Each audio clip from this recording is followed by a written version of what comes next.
Hello, everyone, and welcome to the new episode of the DriveLife podcast, this time, for the first time, live with an audience. I'm here today with my partner in crime, Sean, a new face on the podcast, but not a new face to most people in this room, is SC UK Ambassador Jim, and Sam from Hard Up Garage. Thank you very much for joining us, and for the long drive today. You've covered the distance. No problems, just solutions here, right? All good, exactly. We've been a while since we've done the podcast. It's been such a busy year, hasn't it? Mad. I mean, where's the year gone? Yeah, I don't quite know, but it's been a good year. It's been a good year. So I think for those who don't know, DriveLife and CarEvents.com is the main platform we run, but we also run SC UK, the supercar club, and that really does suck up a huge amount of time in the summer months. But I'd say this year more than ever, we've had a really fantastic summer of tours, haven't we? So just thought we'd do a quick recap on that before anything else. We started with Best of the Highlands in April, which was, for anyone who's done the NC500, the NC500 is great, but it's not the best for sports and supercars. But unfortunately now it's even worse because the potholes are getting a little bit too hard to manage, and so the traffic. I felt like this year we did it, and I felt like every single other car was coming the other way. I felt like we were the only people doing it in the clockwise direction. It was a nightmare, but also what caused me a lot of stress was, for the first time, a Lamborghini SVJ joined us, which, if you think over 100 miles of the NC500 is single track, and I'm in a Mustang, which is not a narrow car, and I'm thinking, well, I'm getting stressed with getting past a camper. What is the SVJ going to do behind me?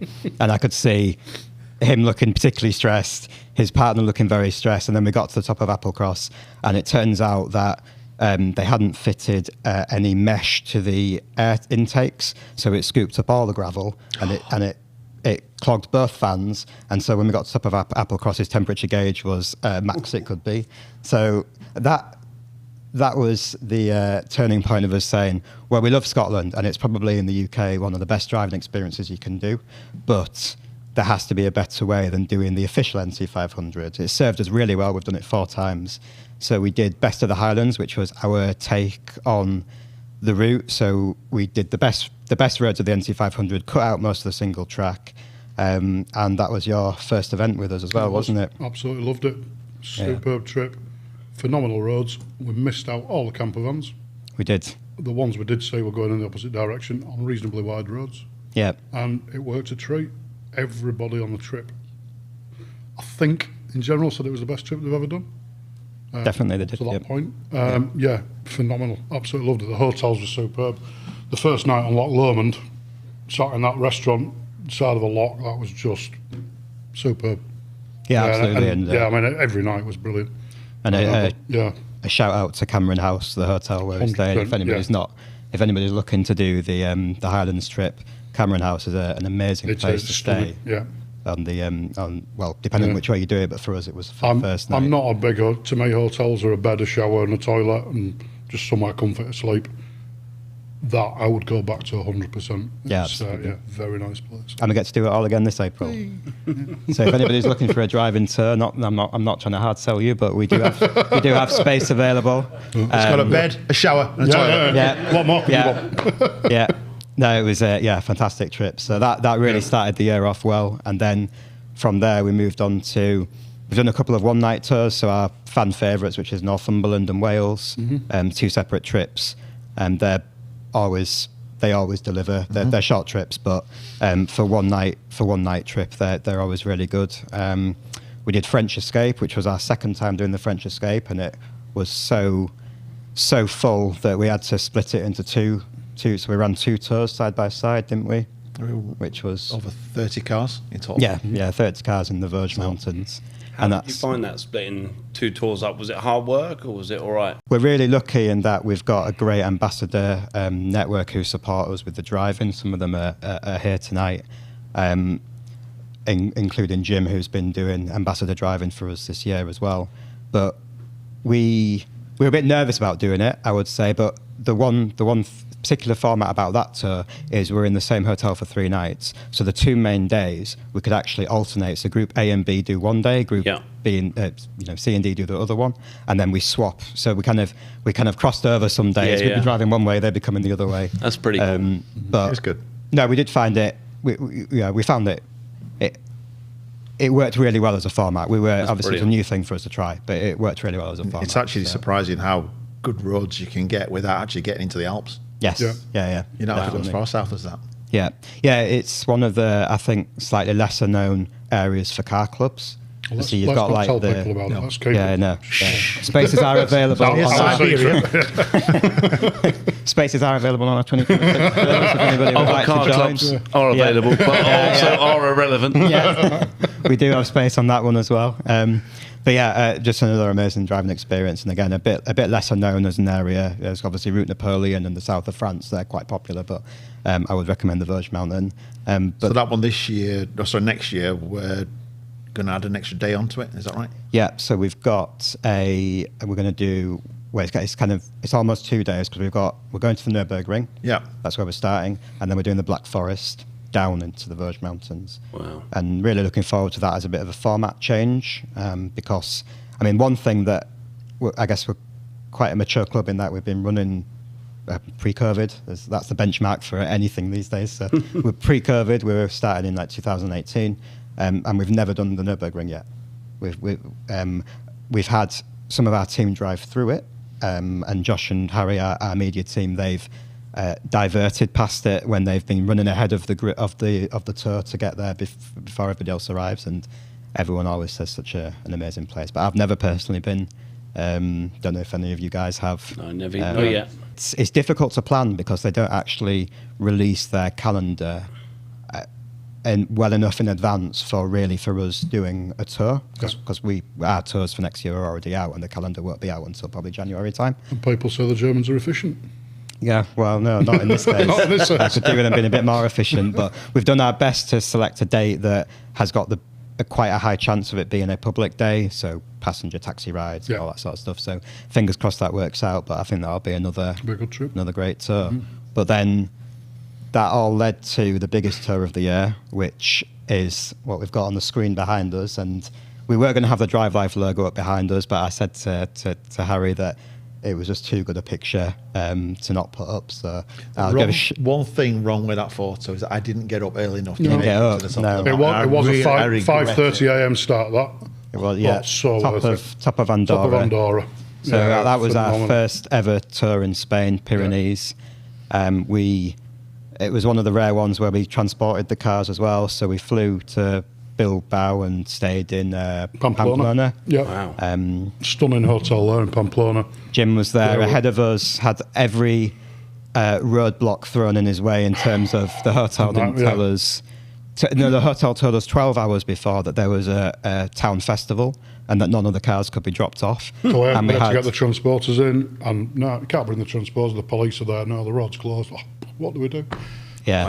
So it was an early start the following morning. Get the cars unloaded before the festival kicked off. I think the title of this podcast should probably be "No Problems, Just Solutions." You seem to keep battling them and getting by. You've got to do, but it worked a treat, and in the end, it worked out perfectly well, didn't it? Yeah. My only concern was I was carrying around 12 supercar keys. I was absolutely frightened to death I was going to lose these cars. The minute the last person picked up their keys, because we had 2 cars that were staying there for 2 nights longer, he came over to me and said, "There's the 2 keys, they're your problem now." Yeah. So thank you for that. Where's the bar? Then I was stressed for 2 more days. But anyway, that tour went flawlessly. If anybody has not driven the Pyrenees, I mean, there's a bit of a debate in our admin team as to if the Dolomites or the Pyrenees are better.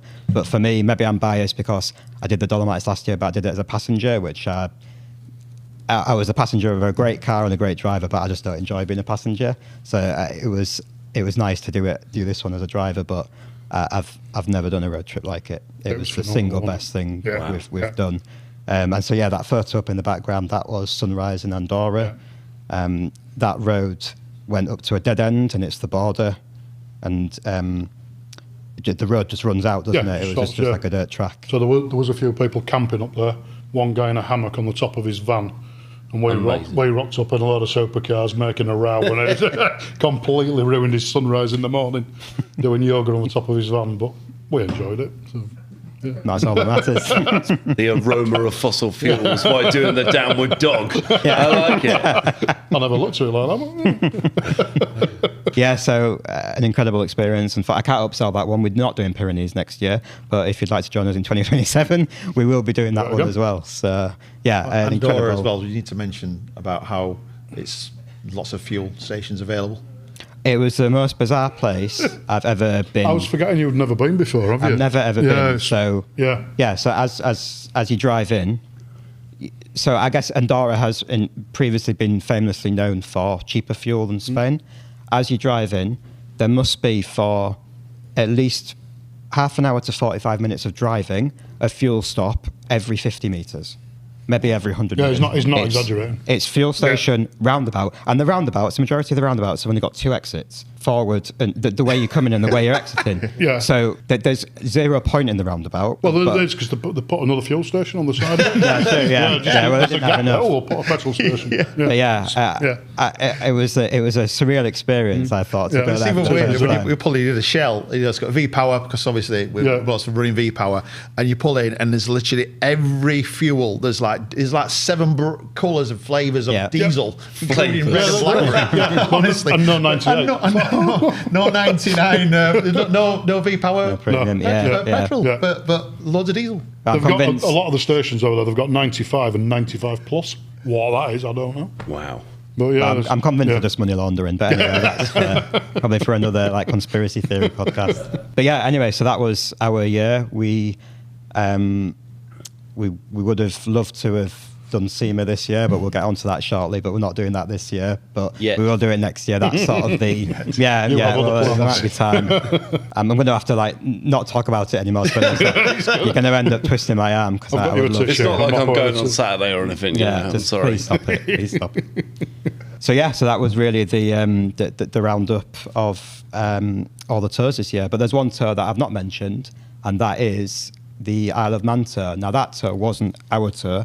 We joined as part of another group. So we do a lot of work with Shiro at Petrol Hedonism, as you do as well.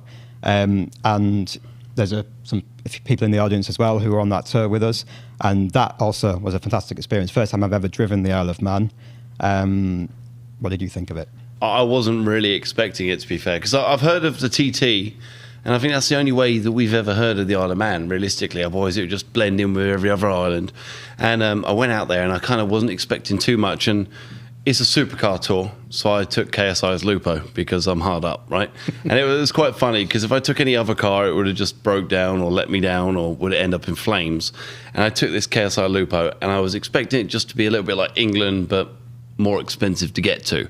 And it's one of the most surreal places I've ever been to in my life. And the group of people, the best way I can describe it is a bunch of people that are pure petrol heads that weren't plonkers. There was no egos. There was no people getting being a bit crazy. There was a few people pushing it a bit far, but it was just like-minded legends all on one island. And I'll tell you what, if you ever get the chance to go, for the people obviously that are watching this, it's got to be one of the most beautiful places I've ever been. And there's one thing that not a lot of people know. So there's this thing called a ghost license. So I basically assume that everything in England covers under the DVLA. Well, the Isle of Man is its own entity. So you have 4 chances of being a pillock, basically. Yep. And you can have this ghost license for 3 years. So you can drive up in the mountains, you can go as fast as you want. If you roll down the mountain and destroy your car or end your life, that's what the mountains are made for. That's what the speed limit, there's no speed limit, so you can do that. But if you drive in town over any of the speed limits, then you get 3 points and a £150 fine. You don't need a video proof, you don't need any proof. If you want to fight it and go to court and stay there for 3 weeks, you can do it. But you get 3 points, but they don't go back on your UK license, they're just a ghost license. So people were having a bit of fun. And the policeman came to one of the restaurants one night and was like, come and sit down. He's like, right, you were doing 37 in a 30. He's like, yeah. He's like, well, the kids in these towns aren't brought up on the mentality of there's going to be fast cars because everyone just abides by the law. So please abide by me. He's like, I'm really sorry. And the police are just so amazing. They're so enthusiastic about the car culture, the bike culture. Yep. And the place is beautiful. I don't think I've ever seen anything like it in the UK. It's unbelievable. Yeah, and since I've done that tour, I've said the same thing again and again to people who are thinking of doing the Isle of Man, is that my experience of the police there is really how I think policing should be done for drivers. Yeah. In that there's no speed limit on the national speed, and there's no national speed limit. Yeah. They enforce every single thing when it needs to be enforced. Yeah. So you do, like you were saying, you do 31 and a 30, you're in trouble and you are getting points and a fine, and they're not letting you off. But if you want to go and do whatever on the mountain, and if you crash your car or, God forbid, kill yourself, that is on you. You made that decision. As long as you're not driving, points on your license. You still get the points on your license. But as long as you're not driving dangerously, as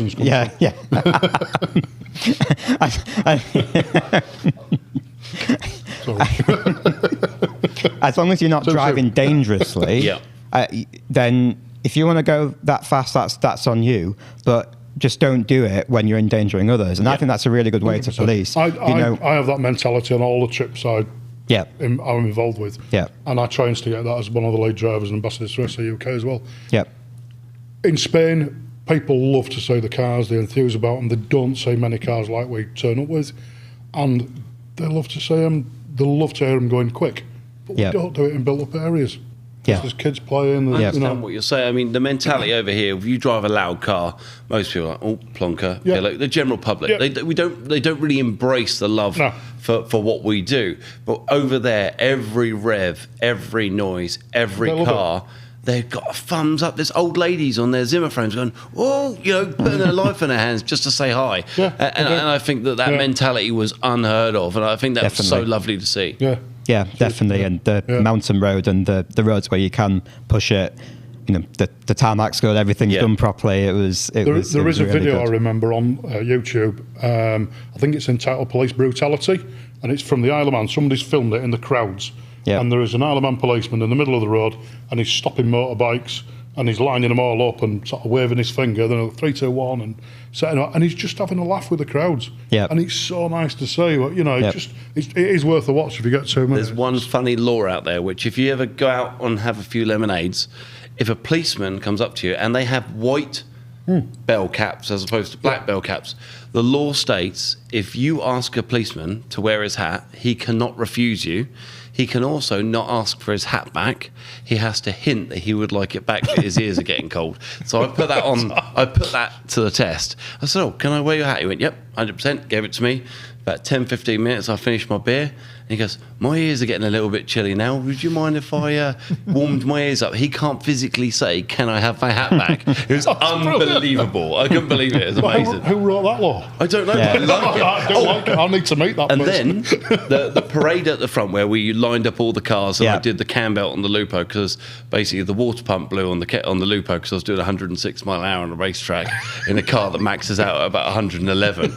And on the parade, there's a big sign that says, no drinking on the parade. Yeah. Once we've told you and we've warned you again, we'll give you a £50 fine. And then if we warn you again, it goes up to £500.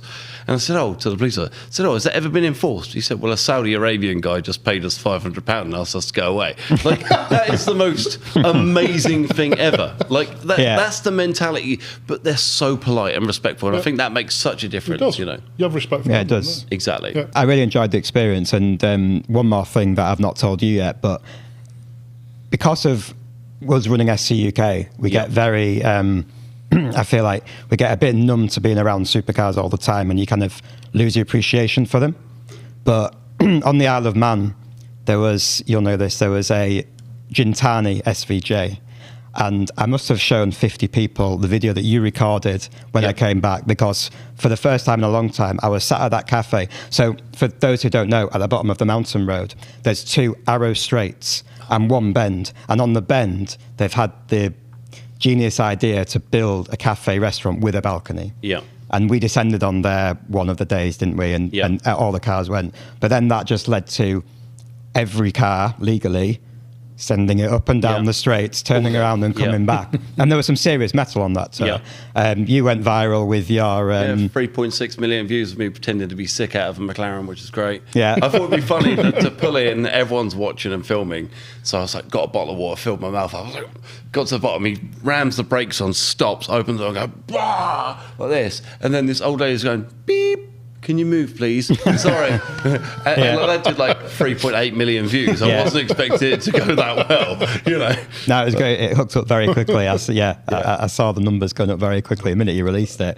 But yeah, it was that was for me. That was like the takeaway afternoon of the the pinnacle afternoon of the whole event, because it kind of made me realise kind of a love of cars again in a way, because that the sound of that Lamborghini was like nothing else I've heard, and we were just there watching it tear up and down, and the police were there. The police were there, smiling. And they told a couple of people off previous driving when they should have been told off, but other than that, they were happy. They were smiling. They were supportive of us. So yeah, really amazing experience. I will say, Chiro and the Petroheaders crew not only put an amazing event on, but the hotel was amazing. Every morning, every night, we had the banners up, we had the grid. So the grid where the TT was, we were there. We took over the start line. Like, it was very well organised, and I think people weren't expecting to get as much bang for their buck as what they did, you know, from the meals to the conference to the party on the last night. You know, it really was amazing. And it just shows, you know, your mentality and the way you put so much effort into your locations, your drives, your evening entertainment was also kind of, we all borrow and beg and steal from different people's ideas. And I think Chiro took a lot away from what you guys did his own thing. And I think you guys working together was really lovely, you know. It was good to be a part of. Yeah, we're really happy to be part of it. And, the one thing that Shiro does do exceptionally well is like the static event experience. You know, the things that he pulled off on the Isle of Man.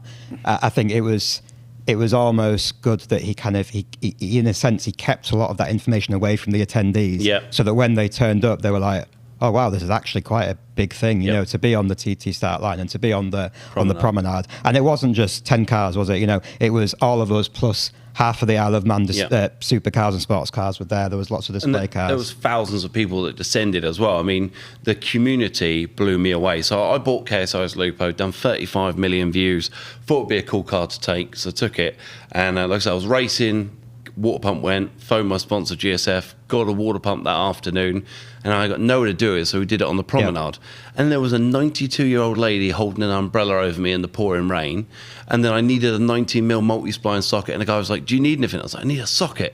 And he's like, I'll be back in a minute. 10 minutes later, I come back with two. He's like, I got you a 19 and a 20 just in case you got it wrong.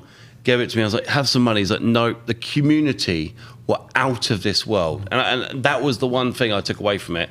And a month later, I took my wife and kids to the summer holidays. I had to take them there to show them the Italian restaurant, to the seas, to the seals down on the rocks. Like, it was unbelievable. And even now, you can't see with my hand, my hairs are still on my arm. It was an amazing experience. Did you take him in the Lupo? Did not take him in the Lupo. Took him in my trusty old Volvo. At least I know I wouldn't have to put a cam belt on it. You know? Some disappointed kids. What a Lupo? That's it. Yeah, my wife is from the Isle of Man. Oh, really? And we've been together 16 years, and maybe it's shameful to say, but that was the first time I'd ever been to the Isle of Man. What? And she didn't take him. Probably, don't take me, because previously I was like, yeah, you know, we could go, all this sort of stuff, and then now I'm like, yeah, we can definitely go. I'm absolutely happy to. But I think she'd probably be worried how, even in the daily car, how quick we would be going from point A to point B, because it's quiet, no national speed limit. I really recommend it if you can go there. But so yeah, I mean, Sean and I, we were very impressed at the time that we were on, I think it was Douglas Promenade, wasn't it? I think it was Douglas. It was unfortunately very bad weather, and there was yourself and a few others working tirelessly on this Lupo. How did the Lupo purchase come about in the first place? Obviously, it's a famous car. It's quite funny. So I'm good friends with Mike Brewer, and it was Mike Brewer's wheeler dealer event, and he had an auction on site. And do you know what? I didn't even notice the car beforehand. And they put a video out and I was like, oh, cool, slide by it as you do. You know, I don't get a lot of chance to look at social media, to be honest with you, because I work so tirelessly. I've got a wife and 2 kids, which are amazing. So when I'm at home, I try and spend home time with them. They go to bed and I edit till 2 in the morning. So this little KSI Lupo's there, and Tavares is with me, a massive YouTuber from America. He came out to support Mike. We're all a good car community here. We all pull together. And so I'm there and I'm bidding. I'm like, oh, I'm going to go $2,500. So we've got Auto Alex, got Grace, we've got Ben Fowler, all these big names, and Mike Brewer watching on his TV show. And I'm like, I'm going to $2,000. So I'm bidding. Adam sees next to me going, keep going. I get to $2,000. He's like, stop. I'm like, 2.5. I'm like, sugar. I'm getting a bit out of hand here. And I was like, I've gone above my number. I get to $3,000. I'm like, I'm done. Tavares comes over and taps me and shows like, well, yeah, I'm at $3,000, but I'm all out of what we need. And he's like, keep going. I'm like, dude, I don't have the money. He's like, keep going. So I'm hard up. Every penny I've got is in my car collection. Mm-hmm. So he's like, keep going, keep going.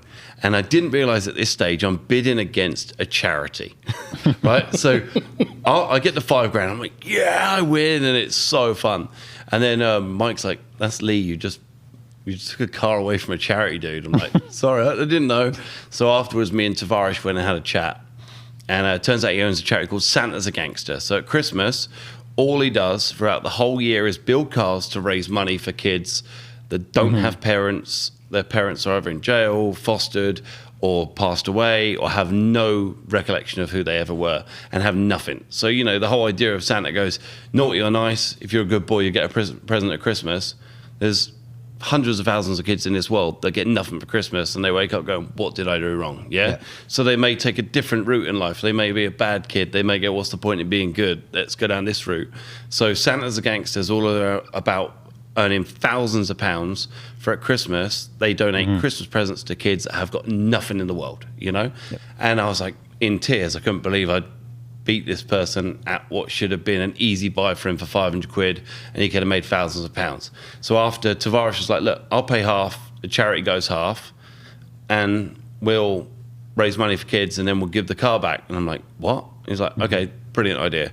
So we bought the car, we put an external roll cage on it, like the first ever lifted Lupo. Bill Stein came in, lifted, Kumo tires, Woolman wheels, the best sound system ever to go in a Lupo, Pioneer, Impulse, Watford, hooked us up. And then Latitude roof tents gave us a £2,500 top of the range stealth roof tent. Bigger than the car. The kit was probably, if I was to do it for a customer, it would have cost 10 grand, you know? We did it for nothing, 100% for free. GSF came in, you know, BGA, suspension, we upgraded the whole car. And then, like, we didn't tell Lee that we were going to give him the car at the end. We just said, look, we'll sort something out at the end. He's like, cool. We linked up with a company called Click Competitions, which are probably one of the biggest giveaways in the country apart from BOTV. And they were like, we're in. So we started giving £1 a ticket away. And the day before the auction, the car had made 1,750 quid. And I was like, I want to make Lee his 2,850 quid back. That's it. That's all we need. Break even's better than anything, the exposure. But can we get KSI involved? And this is where the car club community comes together. So I reached out to Quinn, who's one of the main guys at the Gumball Rally, who is the biggest car rally in the world. And he's like, I know Vicstar and I know KSI. Let me reach out. And I'm thinking, because I own the car and we're doing something for kids, the whole idea of buying the car was I now have 100% more chance than anyone else at meeting KSI. And that was my main idea as a YouTuber. It was all about me at the beginning. Can I meet KSI? Can I collab with him? Can I build a cool car? After the auction, everything changed. It wasn't about me. It wasn't about KSI. It was about these kids. So Quinn, Max, everyone from Gumball reached out, told them I was a good guy and that I'm a genuine guy. And we managed to film with KSI, which was the most surreal video in the world. He turned up and he's like, we unveiled it thanks to the amazing guys at Air Shroud. Give us a cover with KSI on it, pulled it off. Boxo Tools, give us a toolbox to give away. Pull the cover off. And KSI's like, this is tragic. I'm like, cool. Well, we started on a good step. So he's like, what's on the roof? I'm like, that's a roof tent. He's like, a roof tent? So we opened the roof and he's like, oh my God, can I get in it? So he's in the top. I'm like, you want to put some music on? So I'm like a clever YouTuber. So I'm like, I looked up some generic music before it started, had the music going. He's like, is this come from the car? And he's like rocking out in the top. Then he realizes what we've done, from the sound system to the lift to the roll cage. By the end of it, he's like, this car is lit, buy a ticket. And then the ticket sales on the night went from £1,700 to £3,500. So I was like, he's got his money. And then the boys at Click Competitions put $3,000 in on top because it was a charity. Yep. Made $6,500. And I'll tell you what, like, I'm nearly in tears now thinking about it. They didn't need to do that. The exposure was enough. Yep. And then like everyone was like blown away. Like Latitude roof tents were like, KSI being in our roof tent was not on our bingo cards this year. Like we helped everyone, you know? Yep. And then they just gave back. And it was like the most surreal thing. It's a superb video. You got From racing around the Isle of Man, meeting good friends and having the most amazing time, to giving back to kids at Christmas. It's been the most surreal year, and I get to go to SEMA and you're considering it. So it's going to be okay. I've got to ask you off the back of that. Yeah. Did Tim Shaw genuinely rock up late and miss it? So reality is Tavares was going to fly in. Yes. Right. So Freddie was like, I'm going to fly in. So he booked his flights. He was really ill the day before. He's like, dude, I don't know what to do. I'm ill. I'm like, it is what it is. So he sent me a video. So he sent me a video. I phoned Tim Shaw, who's a good friend of mine, car assessor. I'm like, dude, I need your help. Sent the video. I was like, look, it's 4.5 hours away. I don't think I can make it. I'll see what I can do. If I can, I'll be there by 3 because we're going to meet KSI at 3. 2:30, it was in the film world, you either go or you don't. When it comes to a celebrity like him, who's a multi-millionaire, you have to just go. So my cameraman's like not got the camera on. I'm like, go. So he comes out like 20 to 3. We film everything in 15 minutes, hangs out. And then I'm like, Tim, I'm really sorry. He's like, I'm 6 minutes away. I'm like, I'm sorry, dude. So my buddy runs around the corner, gives him my microphone. He comes around the corner and it's all real. He's like, pulls in. My cameraman nearly gets run over. Tim's like, tell me I didn't miss it. Tell me I didn't miss it. Worst case scenario, not only did Freddie miss it, I missed it. I've missed it for both of us. And it was real, you know? And that was the reality of it. The car community came together. Community, there's a T in there. Sorry, my Rotary president would give me some crap for dropping my T's. Crap, I'm sorry. Bad word. It's all good. No problem. Blasphemy. Bad boy. But yeah, so like everyone came together. It was for the right reason, and I've met some amazing friends from it. And I think that's the most important thing about everyone here, not only in this room that's made the effort to come out tonight, but each and every one of us just does it for the love of it. And then when something really needs to be done, we come together. You can see watching that video how genuine it is and how, everybody just wants unbelievable. It was brilliant. It's an hour-long video, and everyone's like, who watched it, the retention rate for that video was through the roof. People started, and to the end, they were like, they couldn't stop watching it because it was so fast-paced. Yeah. Like even the Isle of Man trip didn't even get in the video because there was no space. Sure. But it was a banging video. Yeah, lots of fun, and it was a good outcome. So right, it's just something that time and time again we're just so happy to be in. You know, the car community in general, from the people who have joined us tonight. You know, a lot of SUK club members as well who are here, but. It's just great to be a part of, and it's great to see like how many people manage to do good things off the back of it, for good causes as well. So anything like that, you know, we're all in. I know that Shiro is currently halfway through a road trip from the East Coast over to SEMA. You're turning it around now. You're giving me FOMO. He's like, you're making me feel bad now. Yeah, you should be on it. You should be on it. Yeah. No, but they did a build and they're auctioning that off at SEMA for Make-A-Wish Foundation, and you know that in itself is just an incredible thing to do because they've spared no expense on that build either. You know, and they've got a few other builds with them as well, haven't they? Like Brad's limo and things like that. Exactly. And you know, one thing I will say is, you know, cars to 90% of the population are a vessel that gets them from A to B, from learning to drive to, you know, going to school or taking you on your first date. What I feel a car is, it is something that allows you to have these core memories that you'll never forget for us car guys. You know, from your first date, driving down the road in a Saxo and crashing in a bush because you went to smell your armpit to see if you smelled before you picked her up, to the first song. That sounds very, Yeah, I was driving down the road to Hailing Island to meet my girlfriend on the first day of me driving down the road, and I was like, I wonder if I smell.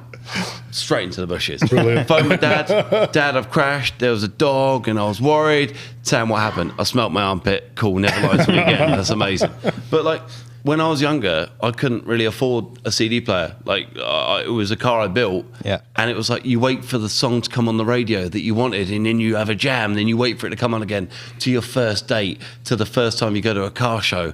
Like, these memories never leave you, and you'll always remember the car you were in, or how bad it was, or how good it was. You know, and I think that's what we all live every day for. 100%, from the Mustangs to the McLarens to the Mercedes drivers out there. Everyone has a core memory where they go, I love this car, it's so good. Because at these moments, you know? Yeah, and that's, definitely. You know, the road trips that we do, that's pretty much the reason I do it, is because you get glimmers, like little snippets of magic moments. The right road, or the right road conditions, or some, you know, the right old ladies with umbrellas. Absolutely. Never forget on the promenade. Very romantic. Next to some cast iron statues of the Bee Gees. Who knew they come from the Isle of Man? And a 90mm spline spanner. Exactly. So the KSI car is one of, I think, many in your current collection of cars. Well, KSI Lupo's gone. Right, And the best thing about that is it went to a kid who not only loves KSI, but is the biggest Volkswagen nut. So that's amazing. Perfect combo. That's gone. I've got Ultimas. I've got an Ultima Sports, one of the first 8 ever made. One of the 2 V8 cars. So a lot of them were kit build cars. Most had V6s in. Mine was an original V8 car. Did that in Le Mans livery. I've got Mach 1 Mustang, got 70 Charger, Dodge Charger. My American cars are my jam. I've probably got about 30 cars. I've got Knight Rider. I've got 27 T-Bucket. I've got hot rods. I've got a bit of everything. And I drive up here in a Volvo V40 because it works. You know, at the end of the day, what I drive on a daily basis doesn't bother me because I'm hard up. I can't afford to put fuel in all my nice cars. I just drive something that works, that's got rent in the window, as we say, you know?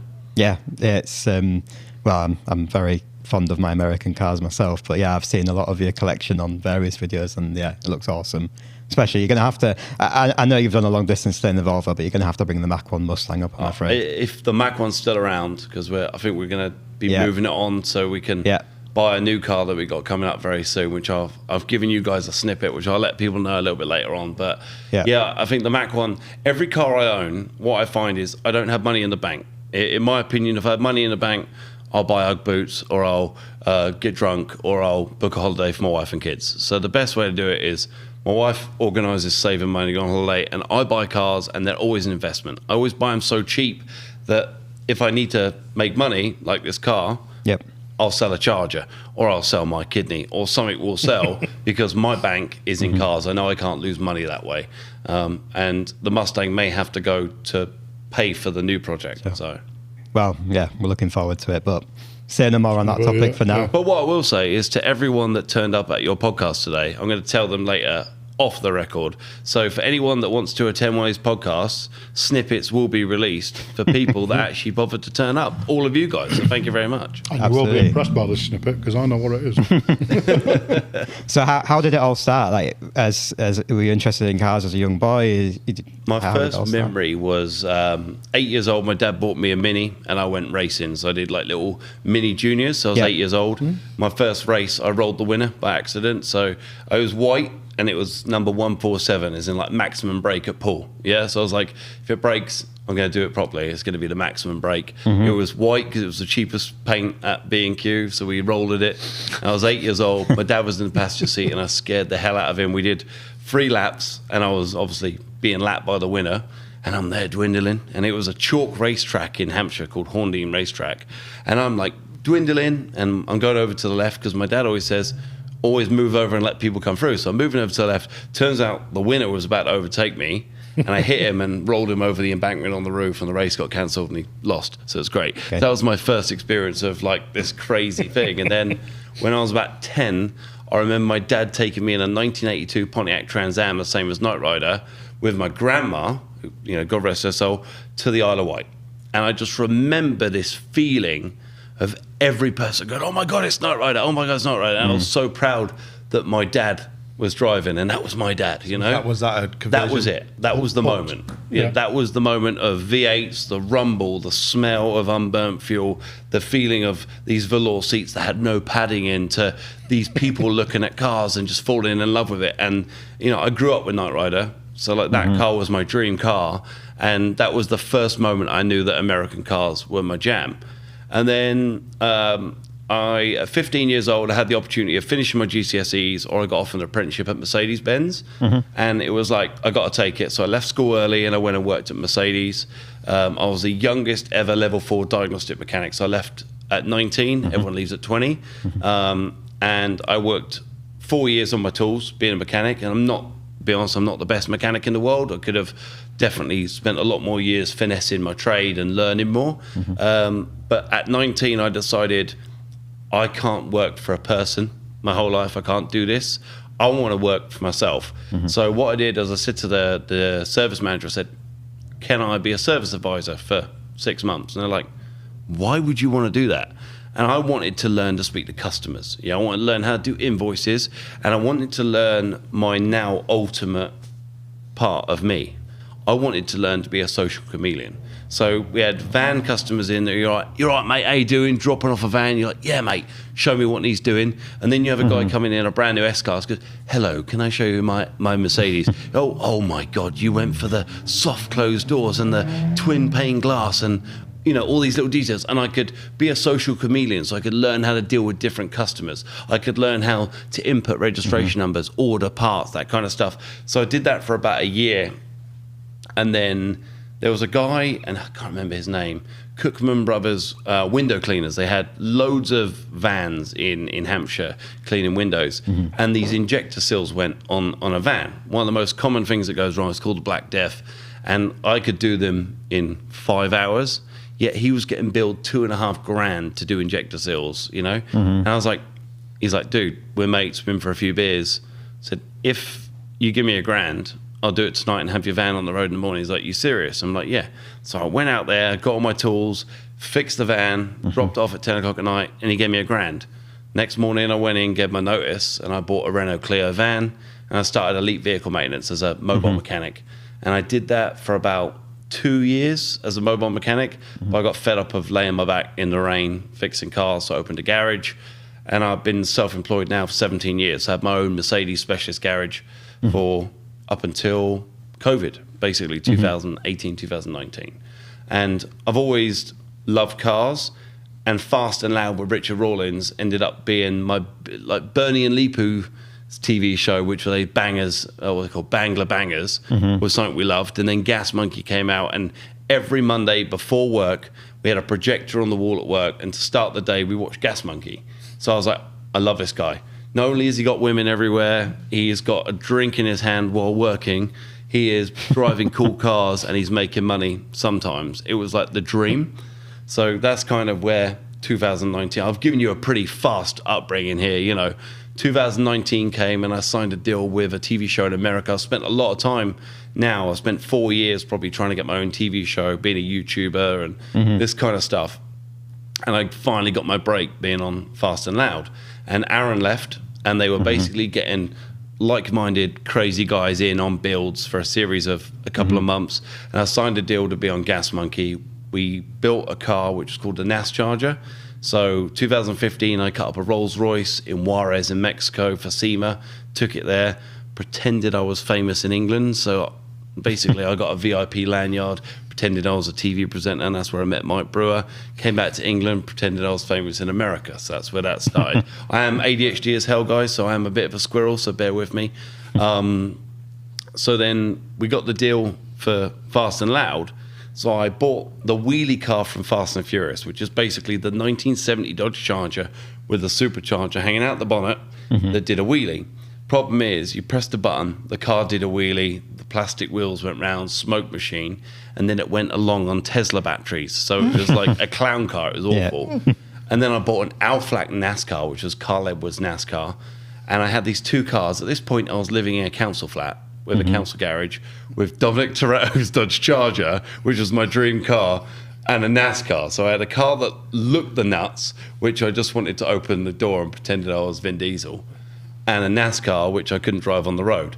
So I basically glued them together. So I cut the floor out of the Charger, and then I cut the NASCAR in half, extended it 9 inches, and welded it all together, sent it to Lincoln, Nebraska, and drove it 1,600 miles to Vegas. So with my dad in the passenger seat. So it was like me Incredible bringing experience. back the experience of my dad bringing me into this world to now me giving him an experience.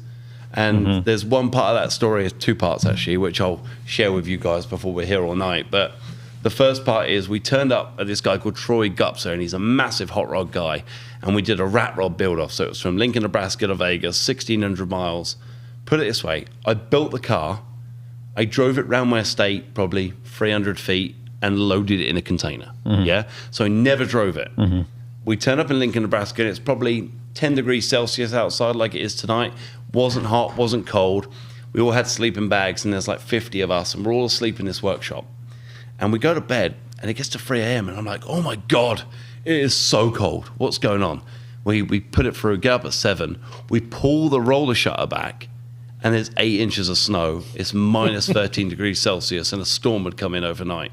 I got no heating, no wipers, and I'm in a freaking 600 horsepower Dodge Charger that is on semi-slicks, right? And I'm like, oh my God, I'm going to die. So what do? We got no heating. I even dynamited the floor to keep the heat out. So I was screwed, right? So what can we do? So me and my dad, we cut the bottoms of our sleeping bags out, and we drove 500 miles in sleeping bags to Vegas, right? It was the most surreal time of my life, you know? And then we get to Dodge City, and so I turned Australian now. Turn to Dodge City, turn left, and there's a Lambo and a Ferrari, and I've lost third gear synchro. You got to understand, I've never road tested this car at all. No third gear synchro. So I can do 100 in second and first, like the gearings, this NASCAR, I can keep going. We get to this highway, and then there's this Lamborghini with Evil on its number plate and Demon on a Ferrari, and they're going for it. And I'm like, dude, I'm going for it. He's like, Sam, show them how evil you can be. So I'm like out of second gear. I'm like holding it in third, it won't go. So I get into fourth, and then we're going. And I mean, we're going, right? But I got no speedo, so I'm only judging my speed by other road users, all right? So bear with me. We're going and going, we have some fun. My cameraman's like, I'm not incriminating us, I'm turning the camera off, turns the camera off, and we're going. And I'm like, right, back off a little bit. We've lost everyone like 20 miles back. Well, 30 miles later, we catch up with everyone. We're on Route 66 heading down. We get a helicopter land, black SUVs, police, state trooper, roadblocks, pulled over. Who's the douchebag in the Charger? I'm like, hi, that'll be me. So, well, we picked you up at 168 mile an hour. You're going to jail. I'm like, cool, this is awkward. The sheriff is pretty cool. The county sheriff's like, you're screwed. They're going to love a little British guy in jail. You know, you're done. I'm like, oh no, right? So I'm like, look, I'll be honest with you. In England, we don't have speedometers in a lot of our 70s cars. I've just regulated my speed by other road users. I'm really sorry. Insurance, paperwork. I'm starting to get on with the guy pretty cool. He realizes it's the one from the movie. I show him the title, which says Universal Studios. Like, I'm getting on pretty well. State trooper turns up. And I mean, if there's a way to announce yourself, I'm telling you, he probably turned up at 100 mile an hour, braked through the dust, smoke everywhere, gets out. He comes over, he's got this flat cap. And if I say screaming at me, I know he had salmon for lunch and all of his drink was all over me. He was like cap digging in my forehead, screaming at me. I'm being pushed against a box, a Mustang, like, what do they call it? Like an 80s Mustang. The guy's pushing me over the top. You're going to jail. You're going to live here. You are going to prison. You are screwed. There's no way out of this. We got helicopter footage of you doing 168, and I did the whole Tokyo Drift. Can I get a copy of that? Not cool. And not the best placed comment. After about, I reckon, 45 minutes of my dad, who's like, he's a lovely boy, really, right? Trying to talk him down. He's like, is this from the movie? I'm like, yeah. He's like, give me the title. So I show him the title. He's like, this is mine. Steals my title. So I'm screwed. I can't even get the car back to the UK. He's like, I'll do you a deal. He goes, this will just help you in court. Like, it's not going to get you off. He's like, my son is 2.5 hours away at university. You pay for his Uber to get here to sit in the car. Maybe we can talk. I'm like, cool.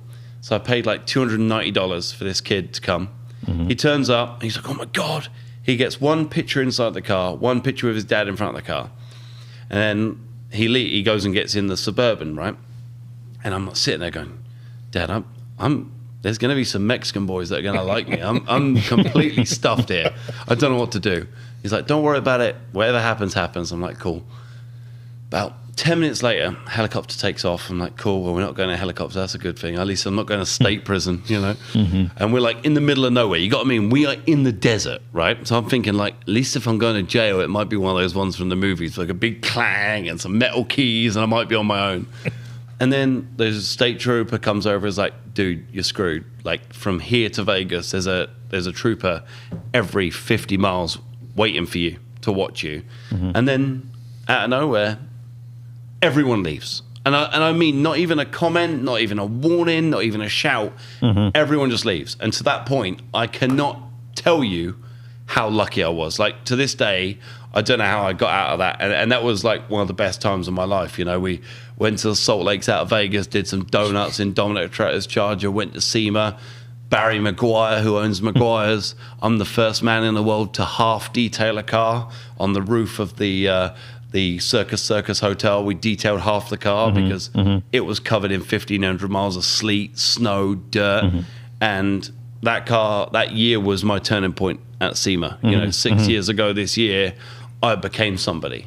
Wow. And from meeting Richard Rawlins 10 years ago to becoming my best friend to building cars to being on TV shows, that was my turning point to the world that they knew that I could physically build something that was stupid and put Hard Up Garage on the map. And then, you know, you saw me at SEMA, like I'm friends with everybody.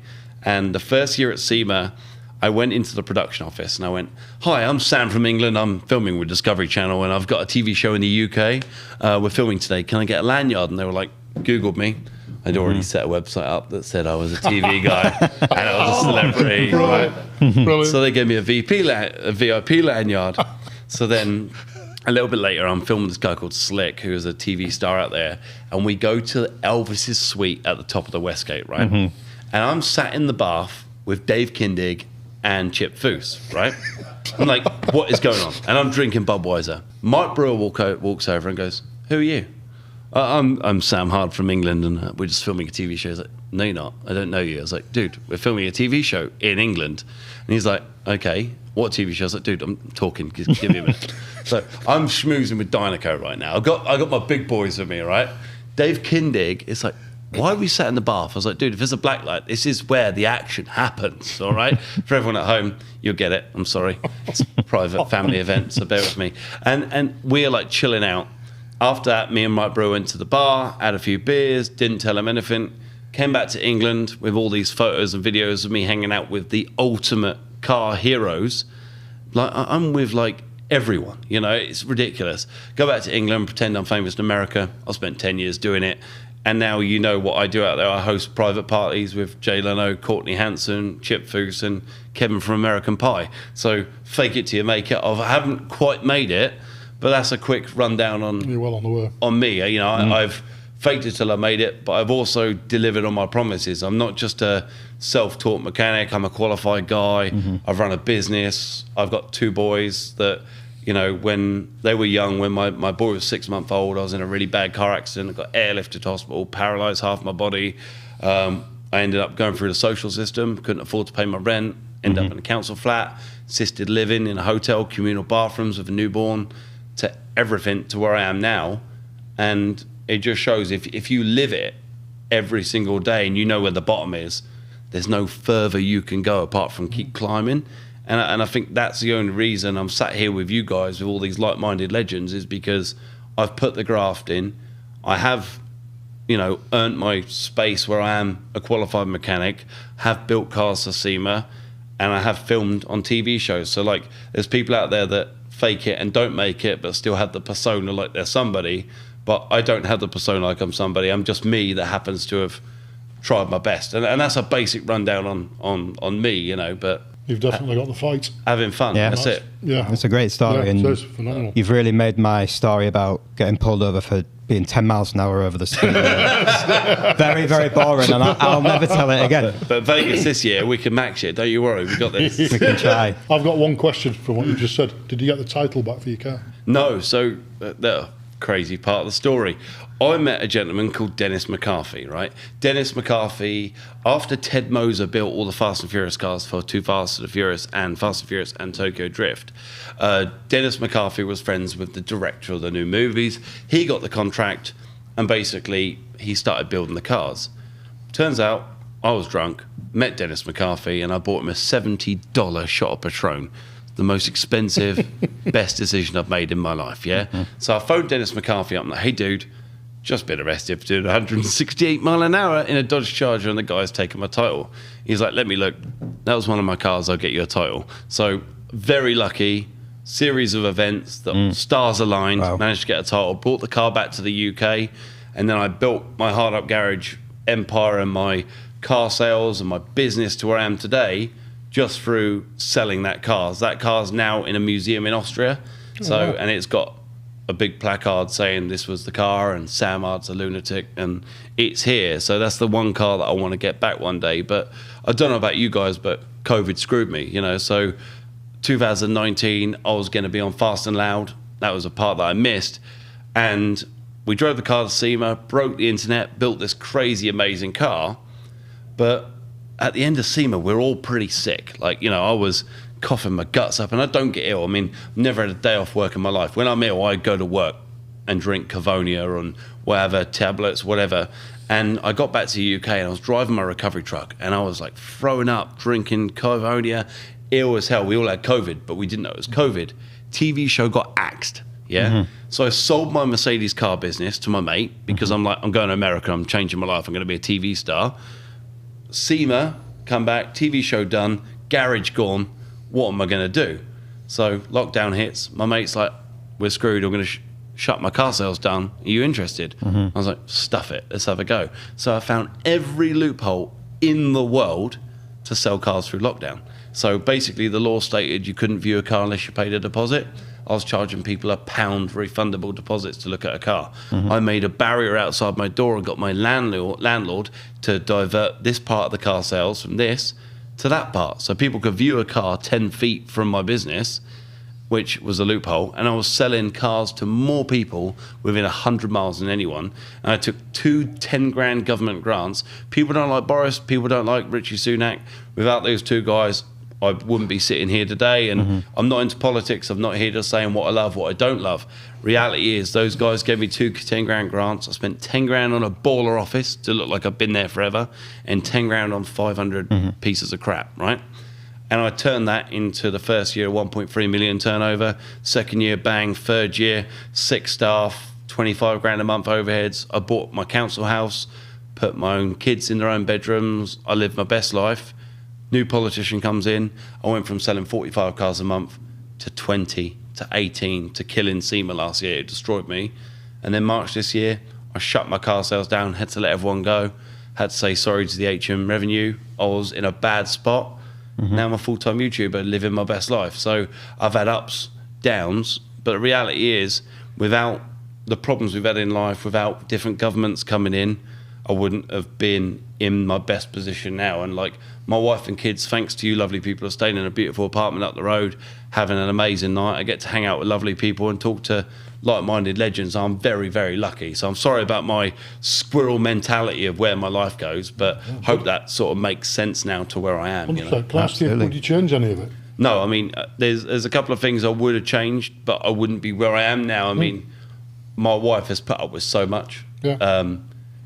The 2016, I met a lady called Miss Carrie. It was like a joke of like Miss Carrie. Her name was Miss Carrie Hyde, and we called her Hurricane Carrie because when I first met her, she's a lovely lady. She was a manager for country music singers and whatever, and she took me under her wing. And if I didn't have proof of this stuff, you guys would never believe it. It's ridiculous, right? So I'm watching a show called Dallas Car Sharks after I meet Richard Rawlins. And my dad always says the most important person in the room is normally a lady stood in the corner overseeing stuff, writing stuff down. This lady's in the corner. I said, would you like a drink? She went, no. Why? So, well, my dad says this sentence. He went, okay. Turns out she's a manager for 4 of the automotive content creators.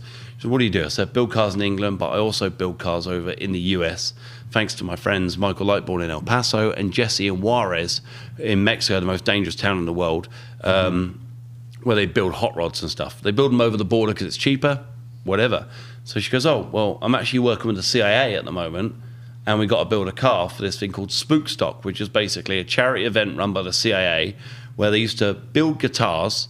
They sign them by every celebrity you've ever heard of, and they give them away for like 200 grand, 100 grand.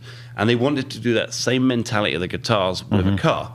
I was like, yeah, man, I can build you a 50 shoebox Ford, and we'll build it in the CIA memorial livery, and we'll put stars in the boot. And like, for every single CIA operative that passes away, this memorial foundation, what it does is it puts every single child of the lost CIA operatives through any college or university that you ever dream of. They want to come to Oxford University, they want to go to NASA, they want to be an artist. They'll put them through every single thing. So they're like, cool, here's 80 grand. I'm like, sugar. Very PC, I know, right? I've now got to find my team and talk them into building a car. So I talk them into it. We're building it in El Paso. The body shop shuts down in El Paso. So then I sent the CIA memorial car to Juarez, who is like America's enemy at that point because the borders, right? And we're building the car in Juarez. Miss Carrie, this is the first time I've told this story, so I'm probably going to get stolen in America by the CIA. Miss Carrie sends me 40 grand. But then I'm like, dude, we need more money. She's like, no. So start shutting the funds down so I can't build the car. So I phoned the guy at the CIA. I was like, dude, this lady's holding back the money. He's like, where's the car? Funny story. It's actually in Juarez. He goes, you're telling me you're building a car for the CIA Memorial Foundation in Juarez? I'm like, yeah. So he's like, I'm sending you a ticket. Fly to Juarez. I want to see the car. Is it even built? Is it a real car? So the next day he orders me like a freaking head teacher to fly to Juarez. We fly to Juarez, meet him. I've never seen a man who is so scary, intimidating, be so worried in his life. Like, he's a CIA operative, right? And he's going to Juarez. And he's like, if they find out, anyone finds out, they're just going to kill me. Because, like, it's that whole mentality of the Juarez drug cartels will hold him ransom and all this sort of stuff. So we sneak him into Juarez. He sees the car, sees the quality of the build. Really, really cool. And then we build the car. And then ZZ Top drives my car that was built by Michael Lightbourne and Juarez Street Toys onto stage in the middle of a barn in Washington, D.C., in the middle of frickin' nowhere. And it's the most surreal stuff. All from me faking it till I make it to America to now building cars for the CIA in a barn with ZZ Top. And I, honestly, if I didn't have proof and photos of me with Billy Gibbons partying like a rock star, I couldn't make this stuff up. It's freaking nuts. Absolutely. You're nuts. right. That takes some comprehending. The stories are going in tangents. Yeah, but wow. But, you know. And I'm jealous because I love ZZ Top. I got some good pictures. So go on then. I've got to ask, do it to me. What are the plans for SEMA this year? Okay, so... and in the future as well. What the plans for SEMA, but also... Obviously, I think by the sounds of it, you've definitely got a long future in America as well as the Mark UK. needs to know is where he's booking a flight to. Yeah, you're coming to Vegas, baby. So, for anyone out there, the headline automotive people in America, you got Courtney Hanson. She was the face of Overhauling, also a Victoria's Secret model, stunning, beautiful lady, amazing human being. You got Chip Foose, you got Kindig, you got Leno, you got Tavares, you got Ed Bolian, you've got Chris Jacobs, you got Christy Lee, you got all these huge automotive influencers, which if you go to SEMA, you can go through your celebrity listing, which somehow I'm on there because I've got 2 signings as well at SEMA. Surely you built a website for that. Yeah, website, Jason Donovan, sorted, didn't I? Right. And then basically all these people that you spend your whole week trying to meet at SEMA and queue up for hours to meet will be at my party on Monday. And then on top of that, the craziest thing happened 2 years ago. So I flew to Vegas and I married my wife. I got her Back to the Future DeLorean, and we go to this bar called Hogs and Heifers, which is a country music saloon where the actual Coyote Ugly was filmed. It was actually the bar where they filmed it, right? And there's this guy sat there and he's chatting to my wife. And after a few beers, my wife's beautiful, blonde, skinny lady, I'm like, you all right there, mate? How's it going? Like, as you do, as a British guy, talking to an American good-looking guy. I'm like, what's going on? It's Kevin from American Pie. I'm like, it's not a thing. I was like, Google him. Turns out to be a thing, right? Well, I've become best friends with Kevin from American Pie. And over the last 2 years, I've been telling him, you need to host my party with me in Vegas. You need to host my party in Vegas. So this year we're working with Legacy EV. We're hosting this baller party. Richard Rawlins is coming. Everyone's coming to my party. And I got Kevin from American Pie singing emo music. Stifler's mum has got it going on at my freaking party on the Monday. Richard Rawlins, Courtney Hanson, everyone's going to be there. That's Monday. Tuesday, we're filming with Richard. We're filming with Jay Leno. Breakfast Mornings, Sung Kang, Cody Walker. Every day is just surreal. SEMA's the biggest party in the world. You work all day, you party all night, you get over it in the morning, you do it again. Basically, that's what we do. But this year, I bought a very special car, and after the podcast, I'm going to let everyone in here know what's going on, show them the photos. But if you're a Fast and Furious guy, this car has been lost for over 20 years. It's one of the most cool cars, in my opinion. I'm an American car guy. I love American cars. It's a cool car. It's been lost to the world. I bought it, and I'm kind of hoping one of the biggest car builders in the world is going to build it with me next year. And if it plays out, the video will be dropped on Christmas Day of the unveil of the car, and it's going to shake the foundations. Us car guys, you know, we love the General Lees, we love the 18 vans, we love, you know, Bullet. This is our version of Holy Grail muscle car love that's been lost from the world. So, you know, we're talking, could be a Charger, could be a Challenger. You know, you got to wait around, but I'm going to build this car to a new level of wow. And I feel that the only things that happen in life are because you had the balls to make an effort with people. And like, I'm not a religious man. You know, my dad says I sent me to church every Sunday for Sunday school to meet friends. I used to help pave the floors. I used to go in Tuesday before school and cut the cakes up on coffee morning for the old ladies and help them out. And the thing I got from religion was just a way of community getting back together. And I was told that after World War I, 90% of English people weren't religious. After the war, so many people got lost, and people needed to find a new way of getting a community feeling that their family members went somewhere instead of in the hole, you know? And through respecting religion, through turn up to church and respecting synagogues, mosques, every single kind of church, I basically built relationships. So this guy in America, I found out he had this car 8 years ago. He told me to go do one because I wanted to buy it. So every year I sent him PG Tups, Tetley tea bags, whatever was on offer at Asda, and I sent Maryland cookies for birthday and Christmas. And I wore him down. 6 weeks ago I got the phone call, come and fricking get it, you wore me down. But we spoke about religion. I went to church with him and made an effort. And not through me trying to get the car, through me wanting to become this guy's friend. And he's very like different to us, not wanting to be filmed, not wanting to, you know, be a big personality, just a nice guy. And I think good things happen to good people, and that's the only reason I got this car.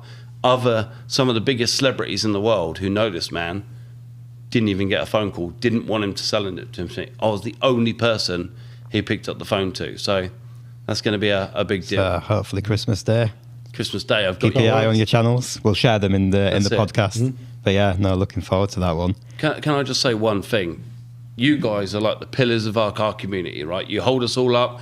You give us enthusiasm when the rain's outside and you're like, I can't be asked today to go out. Or even you're sat at home bored and you're not in a great mood and you watch one of your videos of the amazing drives through the mountains or what you're up to. And it's the same thing for me.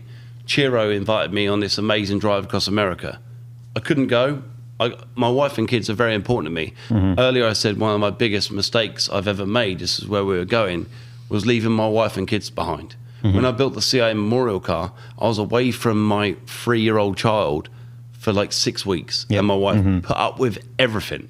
She gave up on her dreams, gave up on her body, gave up on her career, gave up on everything so I could live my dream. And if I don't work every single day, putting 100% in, I've let them down. And I think that's what we do every day. When we go to work, whether you're a bricklayer, you're a plasterer, if you love pool and she lets you go play pool, thank her for it. If you love bricklaying and you love doing TikToks, thank her for it. Without the women at home making us try so hard and dedicate our lives to them and giving us leeway to trust us with Courtney Hansons and with all these amazing people, we can't go and relax. We can't be ourselves. And that's what I was getting at. That's my biggest regret. If I could go back and do it all again, I wouldn't have spent so much time away from my kids. I mean, I've never missed a dentist appointment. I've never missed a doctor's. I've never missed a school evening.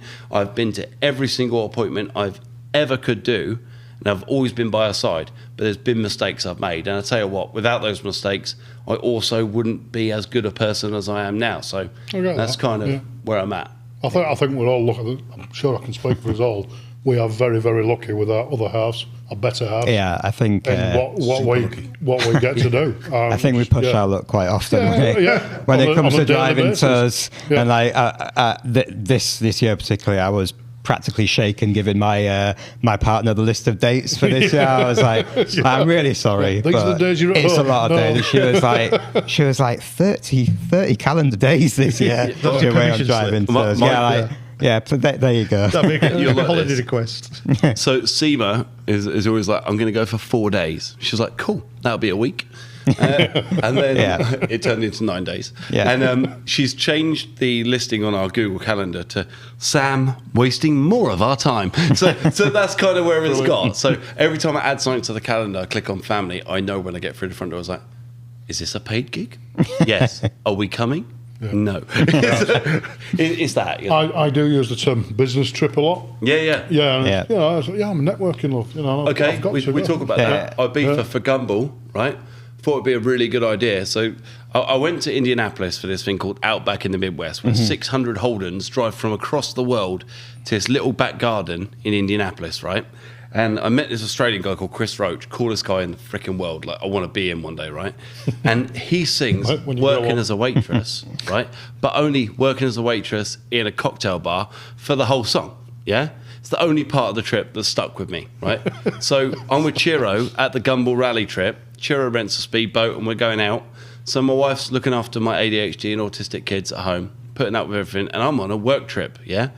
Send her a video, I'm FaceTiming her on the back of a speedboat, goes, working as a waitress, while the sun's going down, Cuffy Mumbo's there. She's like, great business trip. Sorry, babe, probably shouldn't have made the call. So yeah, we always class them as business trips, but you know. There was a running joke on the Pyrenees where my wife called it a holiday so many times that my daughter started to call it a holiday, and I kept saying to my 6-year-old daughter, well, she's 6 now, kept saying to her, no, it's a work trip. Daddy's going away for work. This Pyrenees trip is a work. Yeah. And then my wife phones me halfway through the trip, and she was like, so how's your holiday? And my daughter's in the background. She's going, Mum, it's a work trip. And I was like, at least she's got my back if no one else that's has. Why you had to buy that doll's house. It all makes sense now. Yeah, it cost me a Barbie dream house, but other than that, it was worth it. After this year, now I'm full-time compere. I think I did 29 hosting events this year, all paid, but the reality is I'm away nearly every weekend, and my wife's sat at home looking after my kids. So this year I'm going to buy a motorhome, tow bar on the back, trailer, whatever project I'm building on the channel can come with me. But then my wife and kids have got a hub. You know, there's food in the fridge, there's drinks, there's internet, Starlink, whatever they want. So like they've got a base. So like, even if we are away for a weekend, I can take them with me, and they've only started to really see my lifestyle and that this is a job. You know, the British Motor Show was 4 days of pure graft, from 9 in the morning to 4 at night, hosting this stage, hosting that stage, running around with you and Thomas, Mike Brewer, Tim Shaw. And my wife was like, wow, you know, all we see is the photos on social media of you at a bar with a beer in your hand, partying like a rock star, or you with celebrities or supermodels.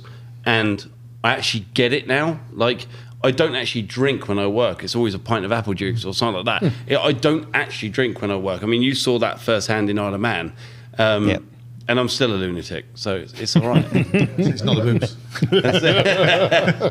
Yeah, no, it's all good. It was something that we've said before, but we kind of really struggle, especially in the UK, with the car season because of our seasons. It's so rammed together, you know, from April to end of September, just every single weekend. We've not stopped this year, have we? We've been at, whether it's crazy car shows or, you know, just displaying with DriveLife or whatever. It's tough, and but you know, we do it for the love of it, and we're all on a mission. So the love of octane and the smell of burnt fossil fuels. Yeah, absolutely.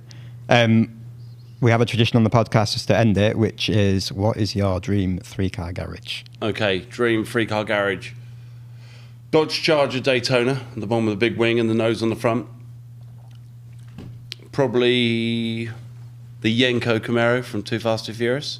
Okay, yep. You know, 427 big block, manual, limit slip diff, throw it in the bushes.